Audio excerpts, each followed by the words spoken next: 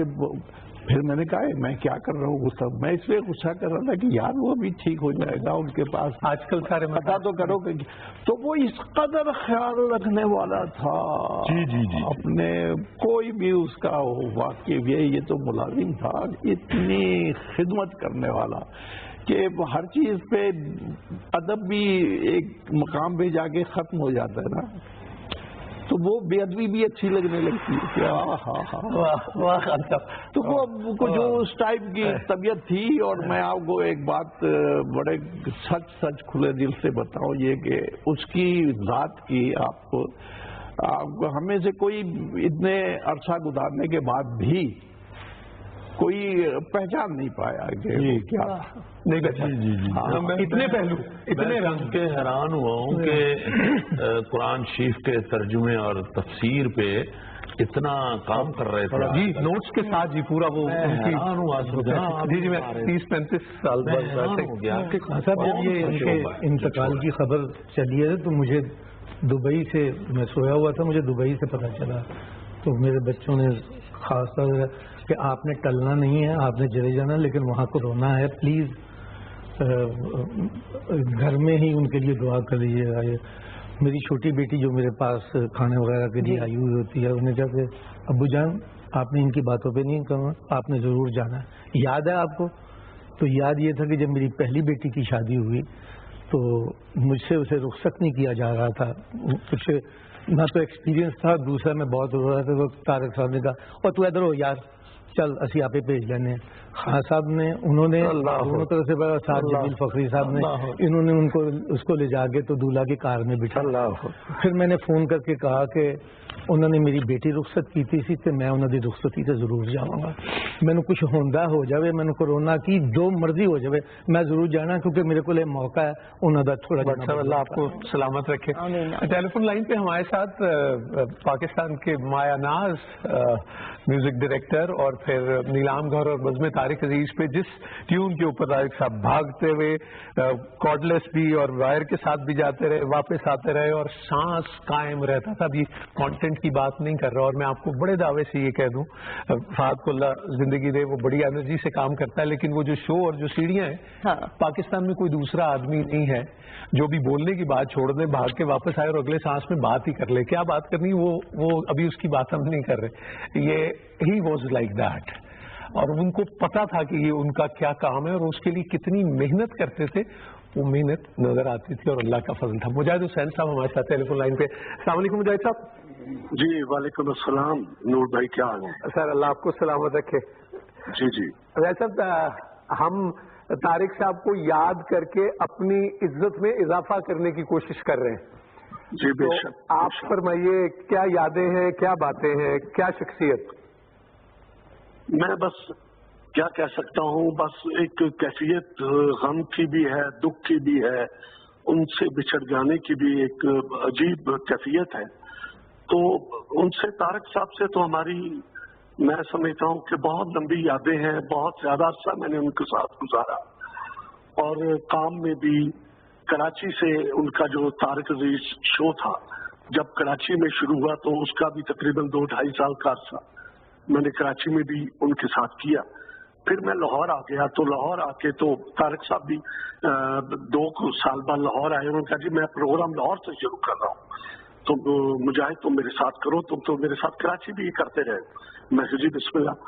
تو میں نے پھر تقریباً 18-19 سال ان کے ساتھ اس شو کو میں نے کمپوز کیا, کنڈکٹ کیا, اور بس ان کے ساتھ ایسی انڈرسٹینڈنگ تھی کہ ان کے ہاتھ کے اشارے کو میں سمجھ جاتا تھا کہ اس وقت طارق صاحب کا کیا موڈ ہے, وہ کیا جسچر چاہ رہے ہیں, اور ان کے ہر جسچرز کو میں میوزک کے ذریعے اس کو پورٹریٹ کرتا تھا پوری کوشش سے, اور وہ بڑے خوش ہوتے تھے اس بات پہ. وہ سب کوئی ایک ایسی خوبی جو آپ نے کسی میں نہیں دیکھی, جو طارق صاحب کی شخصیت کا خاصہ رہی ہو, اگر میں آپ سے گزارش کروں کہ کوئی ایسی بات. وہ ہمارے ایک تو پروفیشنل بہت زبردست تھے وہ, اور اپنے کام میں ایسے لگن تھی ان کو، اور ایسا تھا، اور جو پروفیشنلزم شو کرتا تھا اس پہ بڑا خوش ہوتے تھے، کام سے ہی خوش ہوتے تھے. اور ہمارے ساتھ انہوں نے بس ایک چھوٹے بھائیوں کی طرح بہت محبت، بہت پیار بھی رکھا. باہر کے ممالک میں میرے خیال آدھی دنیا میں ان کے ساتھ گھوما ہوں طارق صاحب کے ساتھ اسی شو کے سلسلے میں. اور باہر جا کے تو بندے کا اور زیادہ پتہ چلتا ہے. ایک جاپان کی ایک بات میں آپ کو بتاؤں گا، وہاں کو ہوٹل کے رومز کا مسئلہ تھا، تو میوزیشنز تھے میرے پاس، تو ایک آدھ روم تھا، تو انہوں نے میوزیشنز کو اس میں شفٹ کیا اور اپنے روم میں کہیں گے مجاہد یہ کمرہ تمہارا ہے، یہ بیڈ پہ تم سو گے، یہ نیچے جو ہے نا میٹس پہ میں سو. میں کیا طارق بھائی یہ مجھے کیوں شرمندہ کرے؟ اور نہیں یار تو ایسے سو بس میں چلے ٹھیک ہے. تو وہ یہ محبتیں اور اٹھ کے صبح چائے پلانا، اور مطلب یہ باتیں کہاں بول سکتا ہے کوئی، کہ ہر طریقے سے وہ شفقت، محبت اور اتنا پیار کرتے تھے.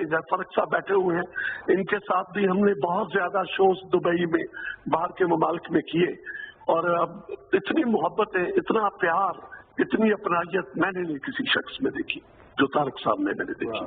ویسے اللہ آپ کو سلامت رکھے. بہت بہت شکریہ، اللہ اپنی امان میں رکھے. آپ طارق صاحب کی طبیعت کا اندازہ اس بات سے لگائیں نا کہ جتنے بھی ان کے ساتھ کام کرتے رہے ہیں لوگ، مجاہد حسین صاحب میوزک کے ایک اسٹائلش آدمی، فاروق بشیر صاحب ایک اسٹائلش آدمی، ایوب خاور صاحب ایک انتخاب ان کا دیکھیں چونکہ وہ اس پوزیشن میں ہوتے تھے.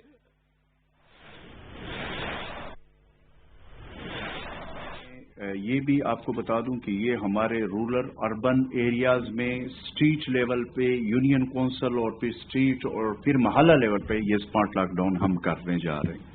اس وقت جو ضروری بات ہے وہ یہ ہے کہ ہم نے اس کورونا وبا کے حوالے سے جو صورتحال ہے اس میں کوئی دوسری رائے نہیں ہے کہ مشکل وقت ہے، لیکن ہم نے اس مشکل وقت میں اپنی عوام کی تحفظ اس وقت ہماری اولین ترجیح ہے اور اس پہ ہم کام کر رہے ہیں.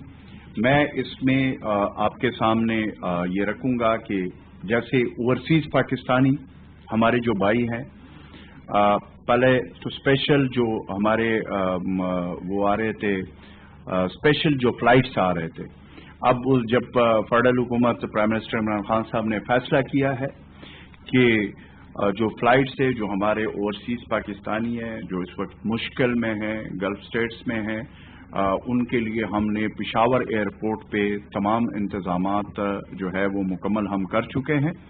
سعودی عرب سے کل 245 مسافر آئے ہیں ایئرپورٹ، پشاور ایئرپورٹ کے ذریعے، اور اس کے علاوہ علین سے بھی 2 پروازیں کے ذریعے 400 مسافر جو ہے وہ آ چکے ہیں. ایئرپورٹ پر ہم نے 5 تھرمل اسکینر لگائے ہیں جن کے ذریعے مسافروں کی باقاعدہ اسکریننگ ہو رہی ہے. وہاں پہ ہماری پشاور ایئرپورٹ پہ ہماری جو طبی عملہ ہے وہ ڈاکٹرز، ہمارے سٹاف جو ہے وہ اس وقت محکمہ صحت کی وہ وہاں پہ موجود، اور اس کے ساتھ ہمارے جو ریلیف ڈپارٹمنٹ کے لوگ ہیں وہ بھی وہاں پہ موجود ہے. اور اس وقت جن لوگوں میں علامات ظاہر ہوتے ہیں، جو مسافر ہمارے بھائی آ رہے ہیں، ان کو آئسولیٹ کیا جا رہا ہے، جبکہ ٹیسٹ کرانے کے بعد انہیں کوارنٹائن کی سہولت فراہم کی جا رہی ہے. اور جن کی باقاعدہ میں نے آپ کو بتایا کہ اسکریننگ ہو رہی ہے. اور اس وقت پشاور ایئرپورٹ کا جو وہ ہے، جو جتنے بھی ہمارے بھائی آ رہے ہیں، میں اگین پرائم منسٹر صاحب نے جو یہ فیصلہ کیا ہے اوورسیز کے حوالے سے، ہمارے صوبے کے جتنے لوگ آ رہے ہیں، ہم مکمل طور پر ہماری حکومت وزیر اعلیٰ محمود خان صاحب کی انسٹرکشن ہے کہ ہم نے ان کا بھرپور خیال رکھ رہے ہیں اور ہم ان کو ویلکم کر رہے ہیں. بے شک مشکل وقت ہو لیکن وہ ہمارے بھائی ہیں، یہ ان کا اپنا ملک ہے، یہ ان کا اپنا صوبہ ہے، وہ آئیں گے. انہوں نے کافی مشکل وقت گزارا ہوا ہے، تو اوورسیز کے حوالے سے جو گلف اسٹیٹس اور دیگر ممالک سے جو ہمارے پشاور ایئرپورٹ کے ذریعے لوگ آ رہے ہیں اس کے لیے مکمل ہم نے انتظامات کیے ہوئے ہیں. بجٹ کے حوالے سے میں 2 چیزیں آپ کے سامنے رکھوں گا کہ مشکل حالات میں خیبر پختونخوا حکومت نے جو بجٹ پیش کیا ہے، ایک سب سے امپورٹنٹ چیز کہ ایک تو ٹیکس فری بجٹ اس مشکل وقت میں، اور پھر کوئی جو ہے ہم نے نیا ٹیکس یا ٹیکس میں اضافہ نہیں کیا. عوام کے صحت کے تحفظ ہماری اس وقت اولین ترجیح ہے. صحت کی بجٹ میں ریکارڈ اضافہ ہم نے کیا ہے جس میں 124 ارب روپے ہم نے صحت کے لیے رکھے ہیں. اس کے علاوہ کورونا کے لیے بجٹ میں 24 ارب کی خطیر رقم مختص کی گئی ہے. ترقیاتی پروگرام کے لیے 318 ارب ہم نے مختص کیے ہیں جو سندھ کی ترقیاتی بجٹ سے کہیں زیادہ اور پنجاب کی ترقیاتی بجٹ کے تقریباً برابر ہے.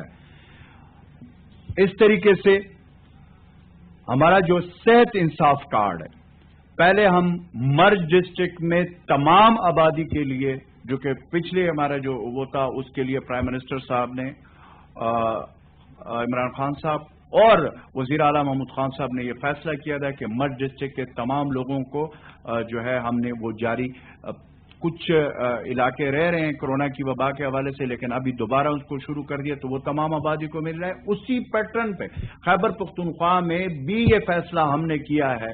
10 ارب روپے کی خطیر رقم ہم نے رکھ لیا ہے. اس میں ہیلتھ سہولت کارڈ تمام صوبے کے جتنے فیملیز ہیں ان کو یہ ہیلتھ سہولت کارڈ ملے گا. تو یہ وہ وقت ہے کہ اس وقت ہم نے عوام کے، اور پھر یہ بھی میں آج ضروری سمجھتا ہوں کہ یہ وہ ہیلتھ سہولت کارڈ نہیں ہے. ہم نے جو مرج ڈسٹرکٹ میں بھی دیا ہے وہاں پہ نادرا کے ذریعے جس کی شناختی کارڈ ہے اس کے جو ڈیٹا ہے اس کے مطابق ہم نے ٹرانسفر کیا. ہم نے کوئی یہ نہیں کیا کہ کسی کو جو ہے نا دستخط کر کے، یا پہلے جو جس طرح بے نظیر انکم سپورٹ پروگرام تھا اس میں جو ہے نا اپنے لوگوں کو دیا جاتا تھا، نوازا جاتا تھا اپنی جماعت کے لوگوں کو.